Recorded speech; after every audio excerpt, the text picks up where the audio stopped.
Alex Garrett. The former President of the United States of America has created and spread a web of lies about the 2020 election. He's done so because he values power over principle. Look, here's the thoughts here on Alex Garrett Podcast, the year after we all witnessed in January of last year on January. Here's my thought.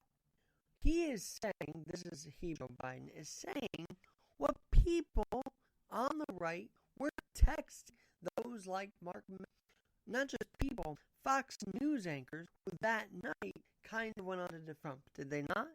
Yet behind closed doors in text message, they simply said, hey, tell him to stop these riots. Tell him to stop the Capitol riots. It took him hours. It did. I'm done defending him. I mean, I have been done for a while, but I'm done. Because it did take him for hours. And I didn't even defend him for this riot. I believed he should be deplatformed because of the riot, in fact. When you simply say, I'm going to march there with you guys in peace and everything, extremists are going to take that a whole different way. And they did. And they stormed the Capitol. Now, there are some that aren't even in jail for it. There are some that should be, Washington Examiner calls it a gulag. I don't know, but to me, anybody who bolted their way and trespassed through the Capitol should be in jail right now. Should they not? I'll get to that in a minute. But to be honest, today was not division.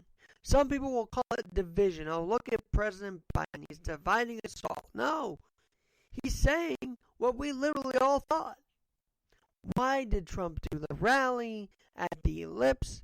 And then furthermore, why did he say, let's march to the Capitol? That's the first phrase that I believe is damning. He said, I'm going to march with you to the Capitol. We're going to be peaceful.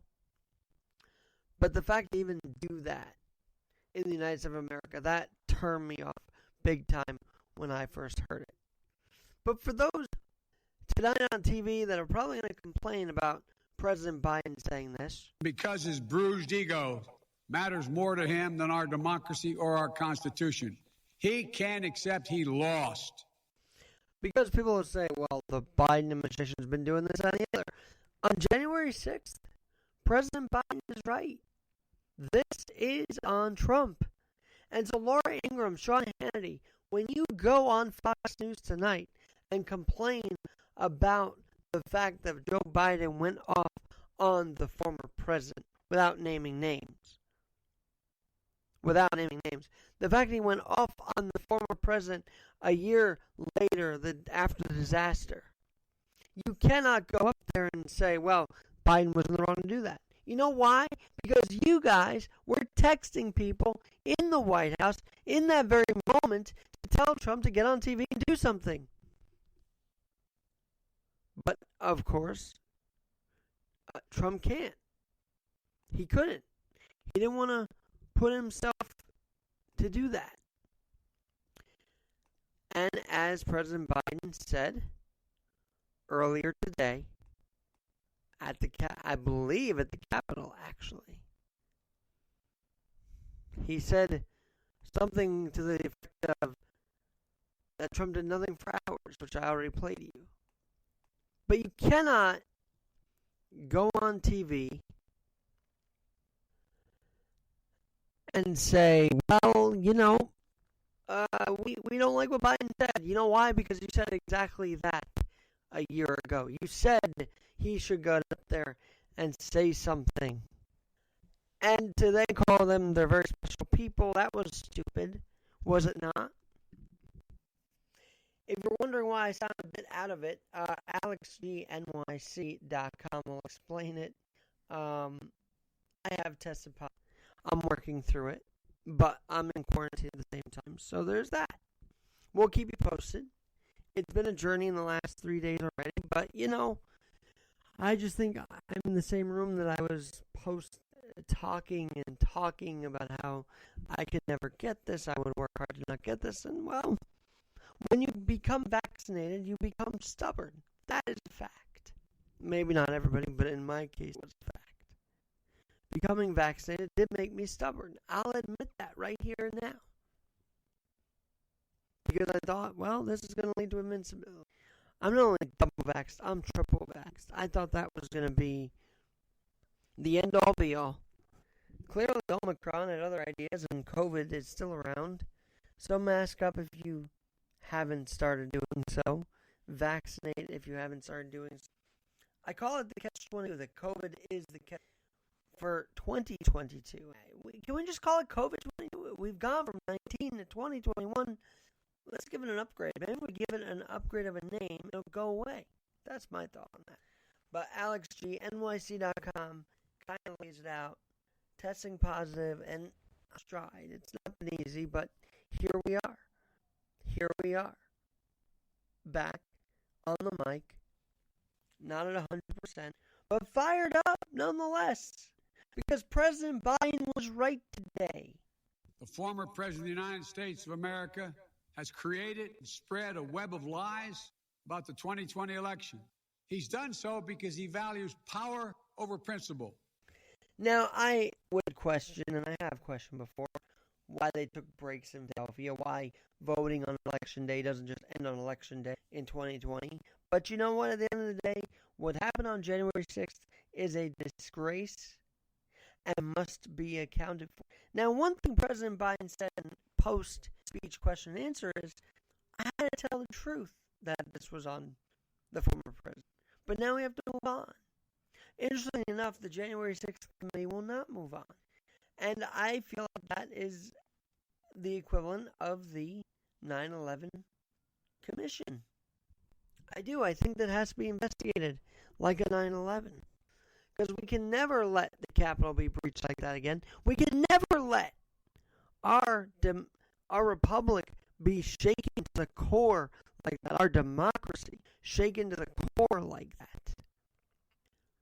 But I want to read you how one Department of Justice attorney at the time laid it out. And this is very, very in-depth. It's very, very to the point, if you will.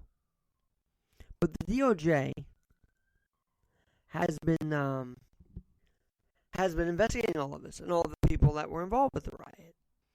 And I want to tell you what, in this specific case, United States of America versus John Earl Sullivan. I'll tell you that in a minute. But this is a DOJ affidavit against Mr.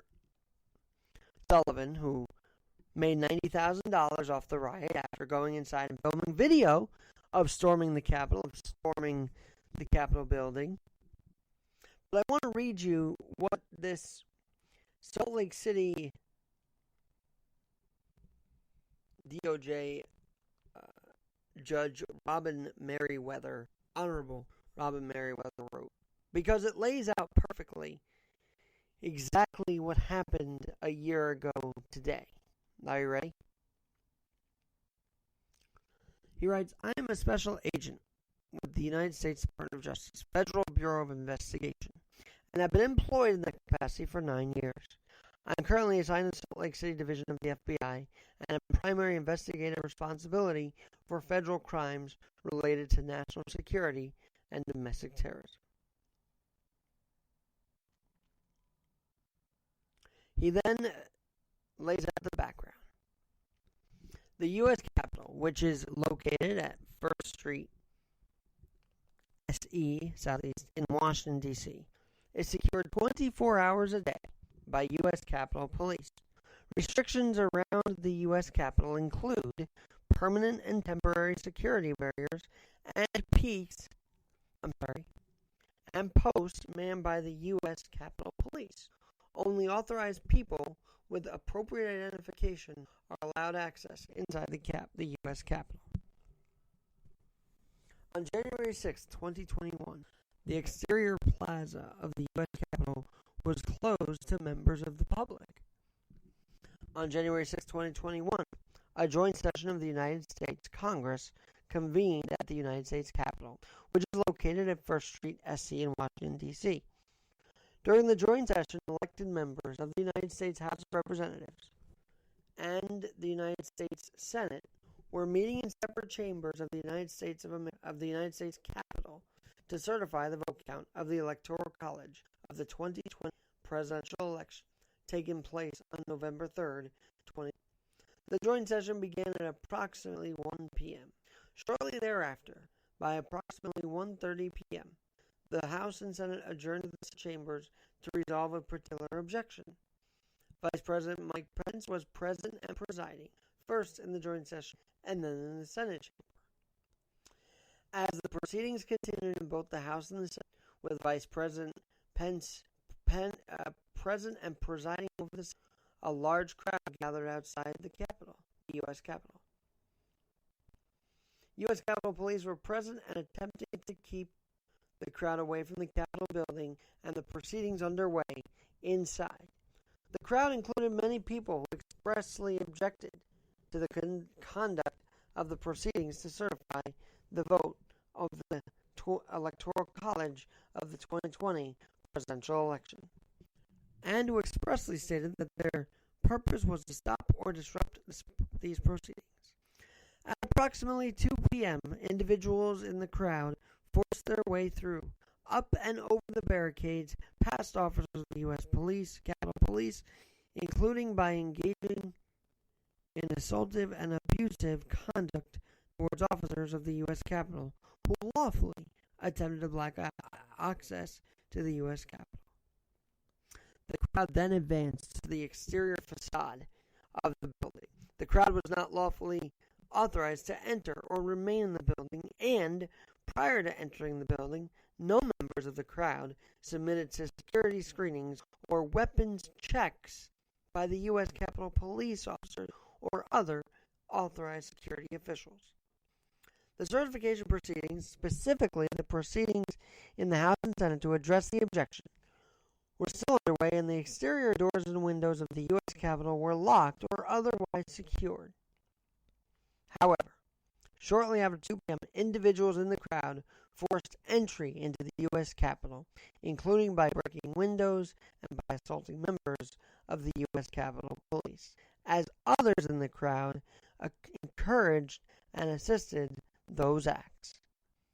Shortly thereafter, at approximately 2:30 p.m., members of the United States House of Representatives and the U.S. Senate, including the President of the Senate, Vice President Mike Pence, were instructed to and did evacuate the chambers. Accordingly, all proceedings of the United States Congress, including the joint session, were effectively suspended until shortly after 8 p.m. the same day. In light of the dangerous circumstances caused by the unlawful entry of the U.S. Capitol, including danger posed by individuals who had entered the U.S. Capitol without any security screening or weapons check, congressional proceedings could not resume until after every unauthorized occupant had left the U.S. Capitol. And by the way, footage of this was on the Capitol into the night. Looked like they were literally setting fires outside the Capitol a year ago at around 5 or 6 p.m. So, with all that detail, and remember, Vice President Pence had to escape in an escape hood. Escape hood. And so, yes, all of that caused by a speech earlier in the day by President Trump, because, as Joe Biden puts it, because his bruised ego matters more to him than our democracy or our Constitution. He can't accept he lost. And of course, he couldn't accept the fact that Biden criticized him today. He sent out a statement about the speech. And here's what he said. He actually said, President Trump said in his statement, but a most immediate speech was done. Trump said,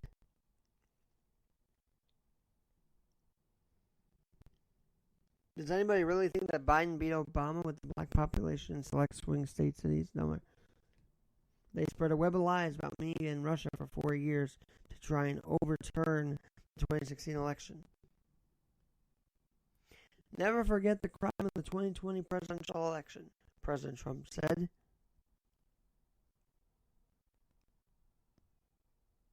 And he went on to say, he acts like he's aggrieved, but we're the ones who are aggrieved and suffering, and America is suffering because of it, with poison at borders, record inflation, humiliating surrender in Afghanistan, $5 of gas and higher. And he's not wrong about all of that. But just own the responsibility of January 6th, and we can all move on, Donald Trump. That's what I'm saying today. Own the responsibility of January 6th, and we can all move on peacefully. I believe that. But until he does that, the investigations won't stop into this. Until he does that, President Joe Biden did sound more presidential today on this January 6th. The former President of the United States of America has created and spread a web of lies about the 2020 election. And I believe they sounded very presidential, which is sometimes rare for President Biden, but this time he was on the money. We cannot overturn an entire election. That is not how America works. And now we must move on to bigger and better things in this country, like getting rid of coronavirus. We will hear more about January 6th, I know that. But right, that happened, and that will be investigated. And I will give President Biden a witness today. But I want to see a bigger win in the fight against COVID. I want to see a bigger win in the fight against this slogging economy. I want to see a bigger win over the year that shows us we are moving out of the slog and into a better day for America.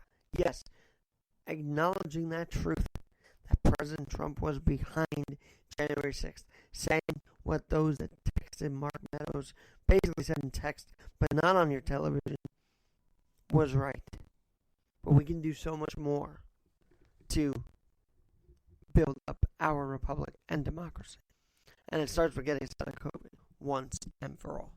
I'm Alex Garrett. Hopefully we have a little more conversation on January 6th with the Patch, New York City, how 13 resurrectionists are, at least 13 are still on loose. I don't know, but we'll figure it out together. Justice should be served for that day, no matter how many years go by. And I pray it will. I really pray it will.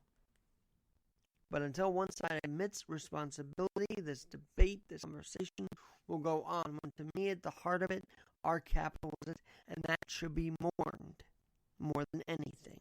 And a reminder to not let it ever happen again. That should never happen, inspired to happen again. I'm Alex Garrett. 2022 is off to a fiery start. We'll talk to you soon.